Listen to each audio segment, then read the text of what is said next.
prie le Seigneur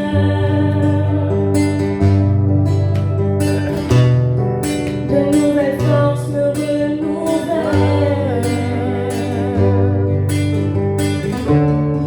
Aujourd'hui je n'ai plus peur, aujourd'hui je ne pleure plus, car Jésus est avec moi.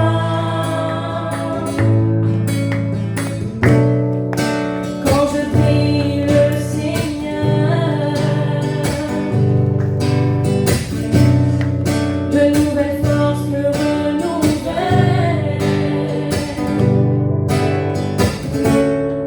Aujourd'hui je n'ai plus peur, aujourd'hui je ne pleure plus, car Jésus est avec moi. Quand il descend, les malades sont guéris, les chaînes sont brisées, dans le nom de Jésus. Quand il descend, les malades sont guéris, les chaînes sont brisées, dans le nom de Jésus.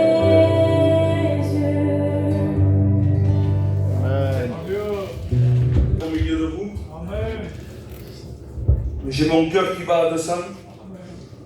J'ai mes jambes qui tremblent. J'aurais aimé qu'Angelo me dise Daniel, assis-toi et c'est moi qui vais prêcher. Mais Dieu connaît tout. J'aimerais chanter un cantique avec vous. Je le chantais aux études avec Angelo, il est à la maison. Je le chantais 5 ou 6 fois d'affilée. Et ce soir, je vais le chanter avec lui. On chante ensemble.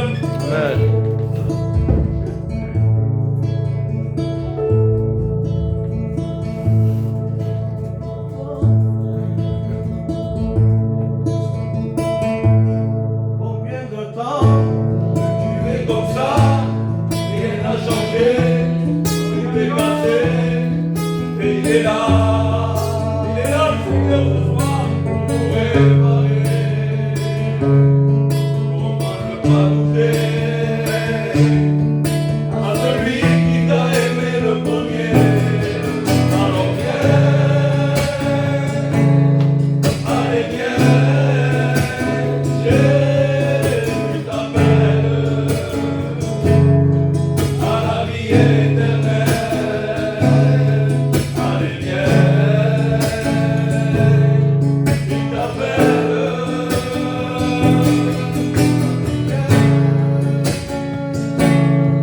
Allez viens, Jésus t'appelle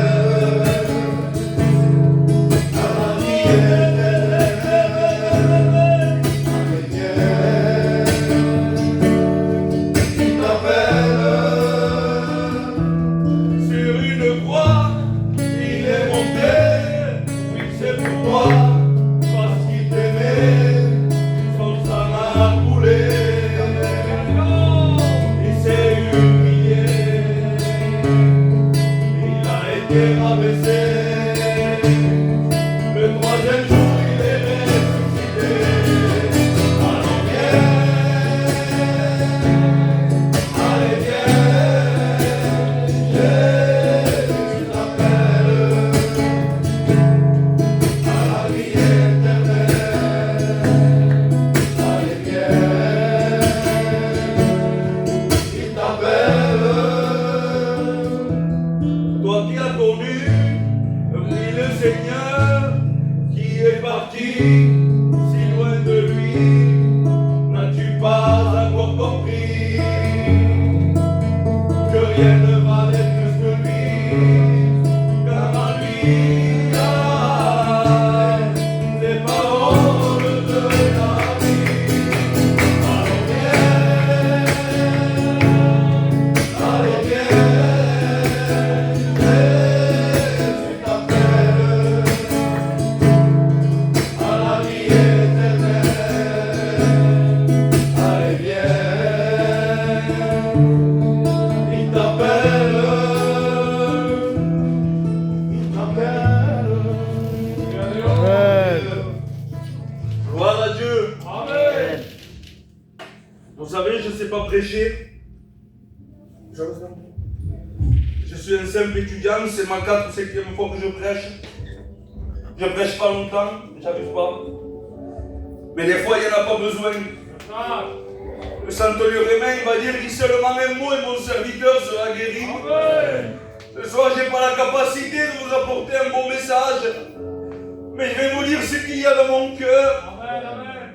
J'aimerais tellement que ce soir, eh bien, des ténèbres, vous passez à la lumière. Amen. J'aimerais tellement que de la mort, eh bien, vous passez à la vie. Ce soir, je vais vous dire que la Bible dit qu'il y a un temps pour tout. Il y a un temps pour pleurer. Et il y a un temps pour être consolé. Et puis ce soir, je crois que c'est le moment, eh bien, que tu sois consolé. Amen. Vous savez, mon fils, ma femme l'a témoigné. Il se bouchait les oreilles. Il battait des mains. Il ne pouvait pas aller où il y avait du monde. Eh bien, je ne disais rien à ma compagne, je prenais la voiture, je partais et je pleurais. Mais un jour, Dieu nous a fait grâce. Nous sommes allés là-bas, les pasteurs ont prié et puis Dieu l'a guéri. Amen. Et puis le lendemain matin, quand il s'est passé ça, j'étais à un cours avec Michel Callot. Et puis on a reçu la bénédiction. Amen. La présence de Dieu était là de 10h du matin jusqu'à 1h de l'après-midi. Toute la classe était à genoux. Et tout le monde parlait en langue. Et tout le monde pleurait. Et puis moi je glorifiais Dieu. Et je disais dans ma tête, eh bien Seigneur merci parce que tu as guéri mon fils. C'était dans ma tête, je disais merci.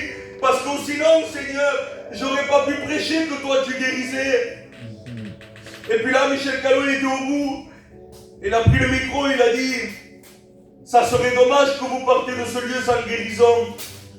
Il va dire, vous ne pourrez pas prêcher que Jésus guérit après. Et puis là, l'Esprit de Dieu descendait sur moi et j'étais béni. Et ce soir, le titre de mon message, eh bien, c'est ne pleure plus. Amen. Ne pleure plus, assez de pleurer. On va lire un passage dans la Bible. C'est dans Luc 7, du verset 11. C'est la veuve de Naïm. Il dit comme ça, le jour suivant, Jésus alla dans une ville appelée Naïm. Ses disciples et une grande foule faisaient route avec lui. Lorsqu'il fut pris de la porte de la ville, on portait un mort en terre, fils unique de sa mère, qui était veuve. Il y avait beaucoup de gens de la ville. Le Seigneur, l'ayant vue, fut ému de compassion pour elle et lui dit, ne pleure pas. Vous savez, là, cette femme, ce n'est pas une angoisse qu'elle a. Là, cette femme va apporter son fils en terre. Et Jésus lui dit, ne pleure pas. Et ce soir, le Seigneur veut te dire, ne pleure plus. Je ne sais pas qu'est-ce qui te fait pleurer. Je ne sais pas si c'est ton angoisse. Je ne sais pas si c'est ta dépression. Je ne sais pas si c'est ton foyer. Mais le Seigneur te dit, ne pleure plus. Il s'approche du cercueil et le toucha. Et puis le jeune homme reprit la vie. Et puis moi j'aime un peu imaginer. Moi quand je lis la parole de Dieu comme tous les frères, on imagine un peu. Et puis là cette femme, cette veuve, elle n'a pas été veuve d'un coup. Cette femme avait une vie comme tout le monde. Puis j'imagine un peu que son mari devait aller travailler, que tout allait bien pour elle. Son fils devait s'amuser devant la porte. Et puis un jour, eh bien son mari va mourir. Et puis elle est là. Et puis tout l'amour qu'elle a, elle la met sur son fils. Puis elle continue à vivre comme ça. Et puis moi j'imagine un peu, je la vois en train de nettoyer et en train de pleurer. Son fils lui dit, Kia, qu'est-ce qui se passe? Et elle va dire, non, ça va, tout va bien. Elle mettait toute la force sur son fils. Et puis un jour, la Bible dit que son fils, eh bien, va mourir.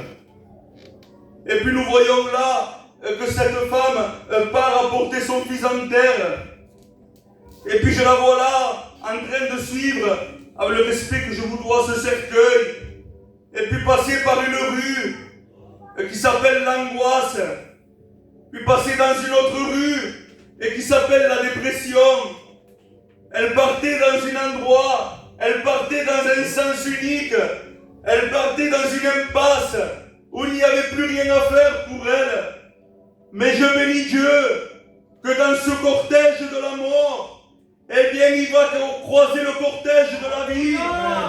Et je vois un peu et j'imagine quand ils se sont croisés, à ma pensée, je le disais à mon ancien, personne ne devait connaître Jésus. Parce que dans une situation comme ça, eh bien ils auraient allé vers lui dire Seigneur, fais quelque chose. Mais là il ne se passe rien, personne ne va vers Jésus. Mais il y a une personne qui le connaît. Il y a une personne qui est en train de trembler. Et cette personne s'appelle la mort. La mort connaissait Jésus. Et quand elle le voyait arriver, eh bien elle tremblait. Elle devait se dire en elle-même, oh non, pas lui, pas ce Jésus de Nazareth. Mais qu'est-ce qu'il veut encore? Mais elle résiste. Et puis Jésus s'approche. Et puis Jésus s'approche.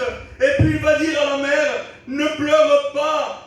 Et là, il va toucher le cercueil. Et dès qu'il touche le cercueil, eh bien la mort est obligée de quitter ce corps. Le jeune homme, dit la Bible, qui reprend vie. Il commence à se lever, sa conscience recommence à marcher, ses oreilles recommencent à entendre, sa bouche recommence à parler. Peut-être il y a un moment que ta bouche ne prie plus le Seigneur, que tes oreilles n'arrivent plus à entendre la parole de Dieu.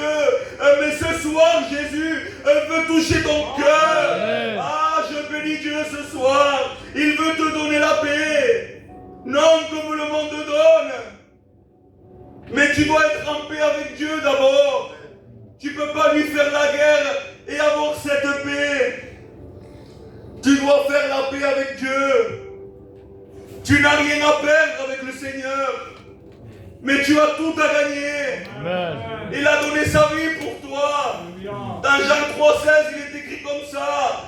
Car Dieu a tant aimé le monde qu'il a donné son Fils unique, afin que quiconque croit en lui ne périsse pas, mais qu'il ait la vie éternelle. Et puis je regardais ça.